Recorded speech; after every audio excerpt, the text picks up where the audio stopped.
যোৱাকালি ৰাতি ADRE grade 3 graduate level পৰীক্ষাৰ ওপৰতে এটা পোল কৰা হৈছিলে আমাৰ চেনেলতে আৰু পোলটো এনেকুৱা আছিলে যে কোনে কিমান মাৰ্কছ পাব যোৱাকালি এডিআৰই গ্ৰেজুৱেট লেভেল পৰীক্ষাত সো ইয়াৰ আগতে মই এটা কাটঅফৰ ভিডিঅ' দিছিলোঁ কিন্তু তাতে পোল কৰা আগতে কেইজনমান ষ্টুডেণ্টৰ ভিউৰ পৰা দিয়া হৈছিলে তাত গম পোৱা গৈছিলে যে কাটঅফ অকণমান বেছি যাব কিন্তু যোৱাকালি যেতিয়া পোল কৰিলোঁ পোল কৰাৰ পিছত বিভিন্নজনৰ মতামত পোৱা গ'ল হোৱাটছআপত হওক বা কমেণ্টৰ থ্ৰু দি হওক তো পোলত কি আছে পোলৰ ৰিজাল্টখিনি আমি চাম চোৱাৰ আগতে চাই ল'ম যে মুঠ কিমান পৰীক্ষাৰ্থী আছিলে এডিআৰই যোৱাকালি গ্ৰেড 3 পৰীক্ষাত তো এডুকেশ্যন মিনিষ্টাৰ ৰণোজ পেগু ডাঙৰীয়াই অলপ আগতে পোষ্ট কৰিছে আজি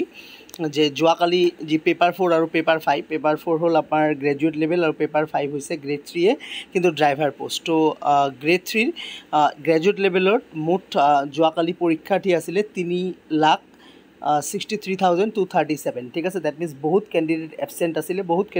আছিলে তো মুঠ এপিয়াৰ্ড হ'লে 3,63,237 ঠিক আছে আমি এপ্ৰক্স ধৰি লওঁ 3.5 লাখ কেণ্ডিডেটে এপিয়াৰ কৰিছে পৰীক্ষাত ঠিক আছে তো এই পৰীক্ষাটোত দেখা গৈছে যে কুৱেশ্যন পেপাৰ যিখিনি এনালাইচিছ কৰি চালোঁ যে কুৱেশ্যন পেপাৰখন মডাৰেট টু হাৰ্ড লেভেল বুলি ক'ব লাগিব ইজিটো নাছিলে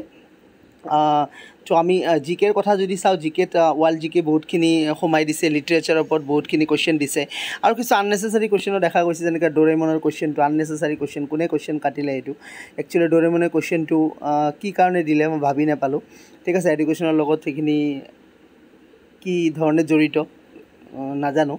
ফাৰ্ষ্ট কথা গ'ল দ্বিতীয় দুই এটা কুৱেশ্যনো ভুল আছিলে কোৱাড্ৰেটিক ইকুৱেশ্যনৰ কুৱেশ্যন এটা ভুল আছিলে 2x স্কোৱাৰ 5x এনেকুৱা এটা কুৱেশ্যন আছিলে তো দুই এটা কুৱেশ্যন মিষ্টেকো আছিলে আৰু কুৱেশ্যনৰ যিটো পেটাৰ্ণ দেখা গ'ল ইংলিছৰ পেটাৰ্ণৰ ক্ষেত্ৰত এনেকুৱা কিছু কুৱেশ্যন আহিছে যে মানে পেছেজত অথৰে মানে কি ক'ব বিচাৰিছে ডাইৰেক্টলি লিখা নাছিলে তাৰমানে এটা লাইন দি দিছিলে সেই লাইনটোৰ মিনিং কি বুজাইছে বা অথৰে ইয়াৰ এইটো কি মিন কৰিব বিচাৰিছে এনেকুৱা টাইপৰ ডাইৰেক্টলি লিখা নাই যে এই মানে পেছেজটোৰ পৰা আমি কি ষ্টৰি গম পাওঁ ডাইৰেক্টলি লিখা নাই এটা লাইন লিখি দিছে এই লাইনটোৰ কি মিনিং বুজাইছে তো অকণমান ঘূৰাই কুৱেশ্যন আছিলে ডেফিনেটলি ঠিক আছে তো জিকেৰো দুই এটা কুৱেশ্যন ঘূৰাই পকাই আছিলে দুই এটা ষ্টেটমেণ্ট টাইপৰ কুৱেশ্যন দি দিছিলে তো কিছুমান আছিলে এনেকুৱা টাইপৰ কুৱেশ্যন তো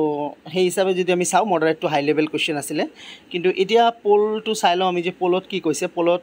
মোটামুটি 4,000 কেণ্ডিডেটে এই পোলটোত আনচাৰ কৰিছিলে তো 4,000ত যদি আমি ডাটাটো চাওঁ দেখা গৈছে যে 80 to 90 মাৰ্কছ পোৱা কেণ্ডিডেট 42% 90ৰ পৰা 100 পোৱা কেণ্ডিডেট 21% 100ৰ পৰা 110 পোৱা 14%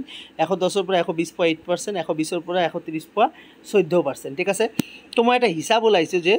পৰীক্ষাৰ্থী কিমান আছিলে আমাৰ পৰীক্ষাৰ্থী আছিলে প্ৰায় 3.5 লাখ কেণ্ডিডেট ঠিক আছে 3,63,000 তো আমি যদি ধৰি লওঁ যে এপ্ৰক্স আমাৰ 1.5 লাখ কেণ্ডিডেটো যদি ডেডিকেটেড থাকে তাৰমানে আমি 50% ধৰিলোঁ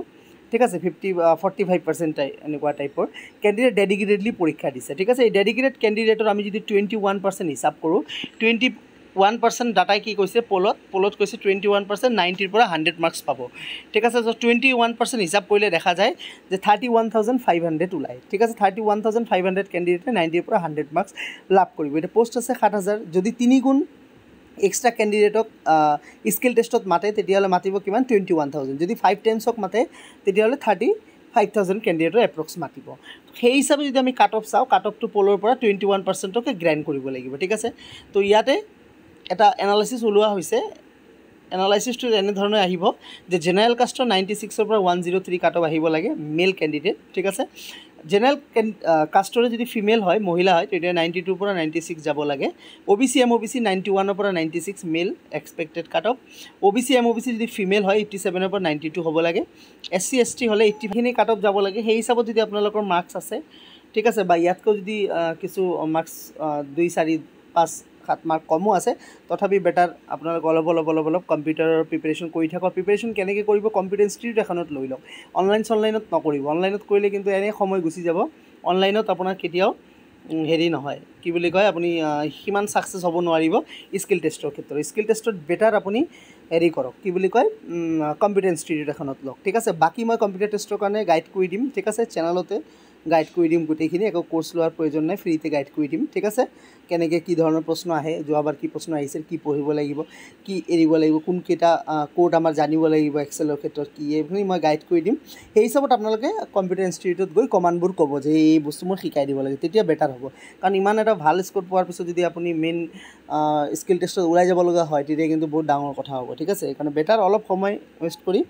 ঠিক আছে 2-1 পইচা বেছি যাব বাট আপোনাৰ ওচৰে পাজৰে এখন কম্পিউটাৰ ইনষ্টিটিউটত লওক সেইটো বেছি বেটাৰ ৰিজাল্ট পাব ঠিক আছে ডাটাখিনি মই দি দিম কি পঢ়িব লাগে সেই হিচাপত কম্পিউটাৰ ইনষ্টিটিউট গৈ ক'ব যে মই গোটেই মোৰ কোৰ্চটো নালাগে DCA ডিপ্ল'মা কম্পিউটাৰ এপ্লিকেশ্যন নালাগে মোৰ এইখিনি বস্তু লাগে ঠিক আছে লাগিলে 500 টকা এটা বেছি ৰাখক ঠিক আছে তো সেই হিচাপে আপোনালোকে কৰক বাকী গাইড কৰিম কোনোবা নতুন থাকিলে চেনেলটো ছাবস্ক্ৰাইব কৰি ৰাখিব থেংক ইউ ছ' মাছ